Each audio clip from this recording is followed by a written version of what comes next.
नमस्कार. आजच्या कार्यक्रमाला सुरुवात करताना मला सर्वप्रथम दिशा फाउंडेशनचे आभार मानायचे आहेत. त्याचं कारण असं की राजजींशी अनेक कॅमेऱ्यांसमोर बोलण्याची अनेक वेळेला वेळ आली विविध वाहिन्यांवर, पण जाहीर कार्यक्रमामध्ये अशा प्रकारच्या मुलाखतीचा हा माझा पहिलाच प्रसंग आहे. राजजींचं महाराष्ट्रातलं स्थान आणि महाराष्ट्रातलं त्यांची कामगिरी याच्याबद्दल कुठल्याही प्रकारच्या ओळखीची किंवा प्रस्तावनेची अजिबात गरज नाही याची मला कल्पना आहे. मुलाखतीचं नावच आपण बघितलं असेल, रोखठोक. त्यामुळे कुठल्याही प्रकारच्या नमनाला घडावर तेल न घालता एकाच गोष्टीचा फक्त मुद्दाम उल्लेख करेन. इतक्या साऱ्या ज्येष्ठ नेत्यांच्या मुलाखती घेतल्यानंतर राजजींच्या बाबत आढळणारा एकच भाग फक्त सुरुवातीला सांगतो आणि मुलाखतीला सुरुवात करतो. महाराष्ट्रामध्ये अनेक नेते होऊन गेले, पण अत्यंत सुस्पष्ट शब्दामध्ये आपले विचार मांडणं,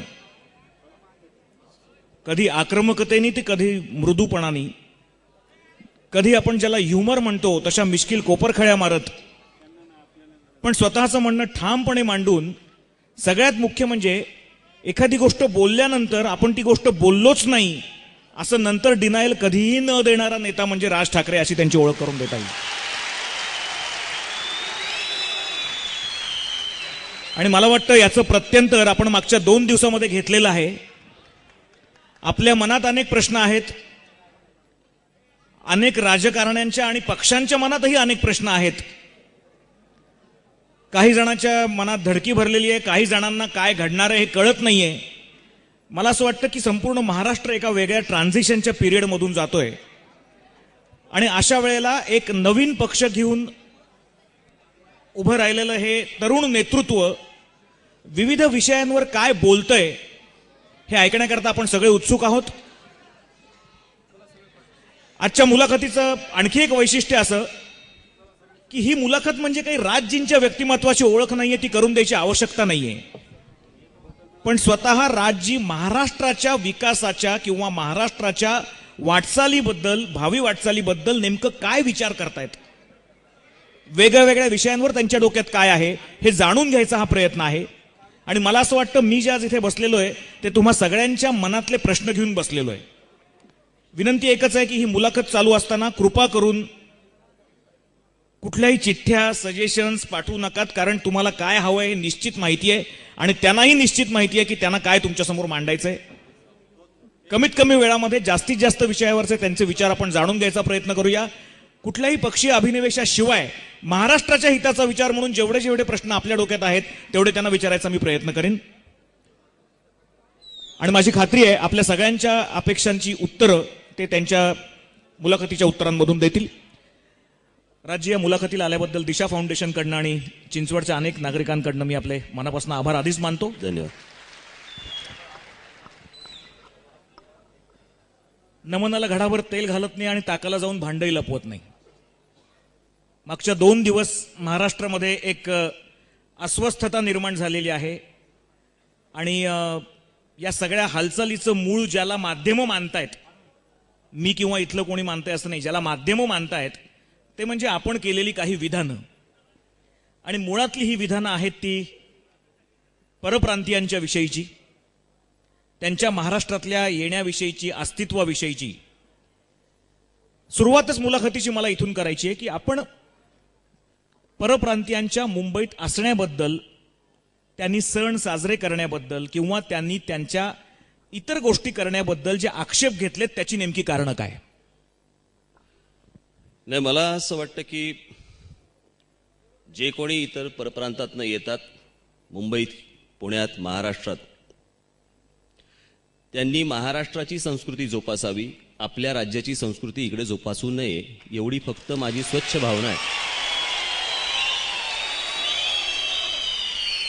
तुम्ही जर महाराष्ट्रामध्ये येणार असाल, रोजीरोटी कमवणार असाल, इथले जर समजा तुम्ही मानणार असाल तर तुम्हाला महाराष्ट्र दिनच साजरा करावा लागेल. उत्तर प्रदेश दिन वगैरे साजरे करता येणार नाहीत,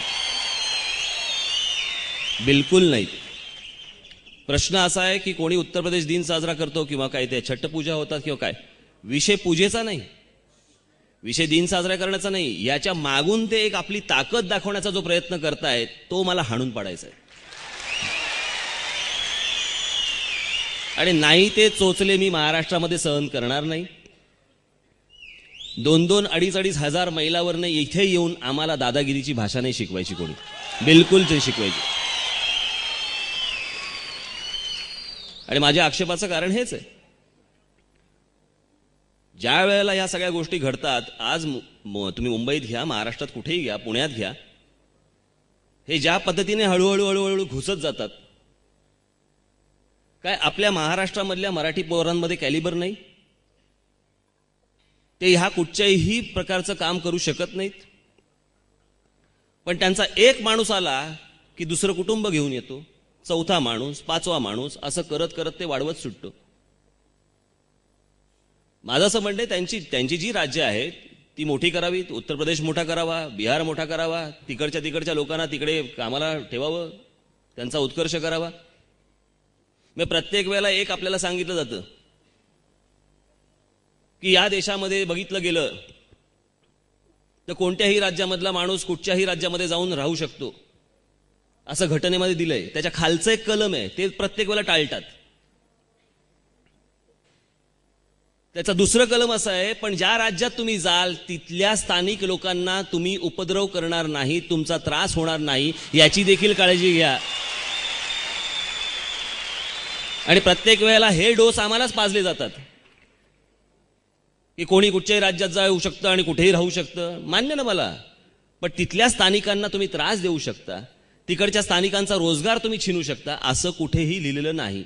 छटपूजेबद्दलच्या तुमच्या विधानाबद्दल काल संध्याकाळी रामविलास पासवानांनी असं एक विधान केलंय की महाराष्ट्रीयन माणसांनी जर दिल्लीमध्ये जाऊन गणेश चतुर्थी साजरी केली, त्याला जर बंदी झाली तर काय करायचं? गणेश चतुर्थी मला असं वाटतं हा काही फक्त मराठी माणसाचा सण नाही. गणपती हा संपूर्ण देशाचा आहे. जपानपर्यंत सगळेजण मानतात. हो, रामविलास पासवानकडे बघितल्यानंतर मला नाही वाटत तो शाळेत गेला असेल. आणि ह्या सगळ्या ह्याच्यामध्ये यांना माहितीच नाहीत कोणत्या गोष्टी. तर प्रश्न असा आहे, गणपतीची पूजा ही देशभर होते. नॉर्थ इंडियामध्ये होते, साऊथ इंडियामध्ये होते, मध्य भारतामध्ये होते, सगळीकडेच होते. अजून काही वेगळं?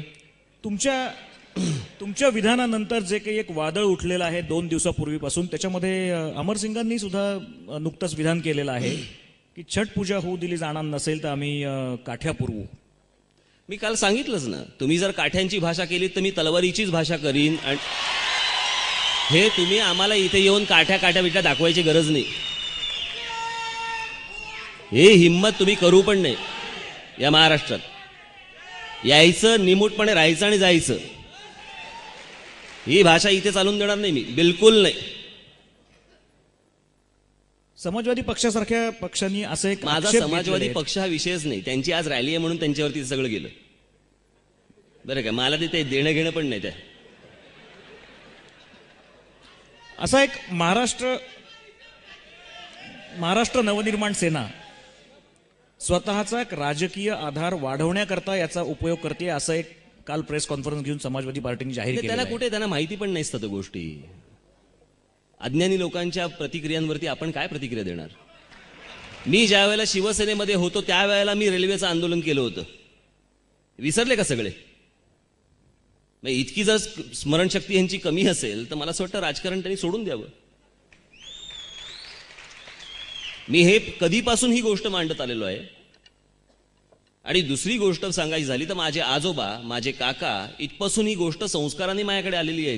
ती पुढे वाढवतोय, पुढे नेतोय. ती याच्यामध्ये मी राजकीय अजेंडा कसला आला?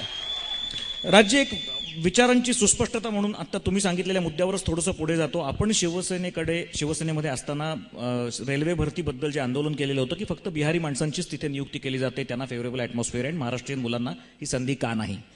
आता शिवसेनेकडनं तो मुद्दा थोडासा बाजूला ठेवला गेलेला आहे आणि त्याच वेळेला मनसेकडनं हा उचलला गेलेला आहे. कारण मी शिवसेनेत बाहेर गेलो. मी शिवसेनेमध्ये होतो त्यावेळेला तो शिवसेनेकडे मुद्दा होता. मी जेव्हा शिवसेनेतनं बाहेर पडलो तेव्हा तो माझ्याकडे मुद्दा, इकडे आला तो मुद्दा. आता साधी सरळ सोपी गोष्ट आहे ना, त्याचा काहीच प्रश्न नाही. थोडंसं बारीकसं विषयांतर होते, पण याच विषयानंतर ते झालेलं आहे म्हणून विचारतो. जया बच्चन यांनी असं विधान केलेलं आहे की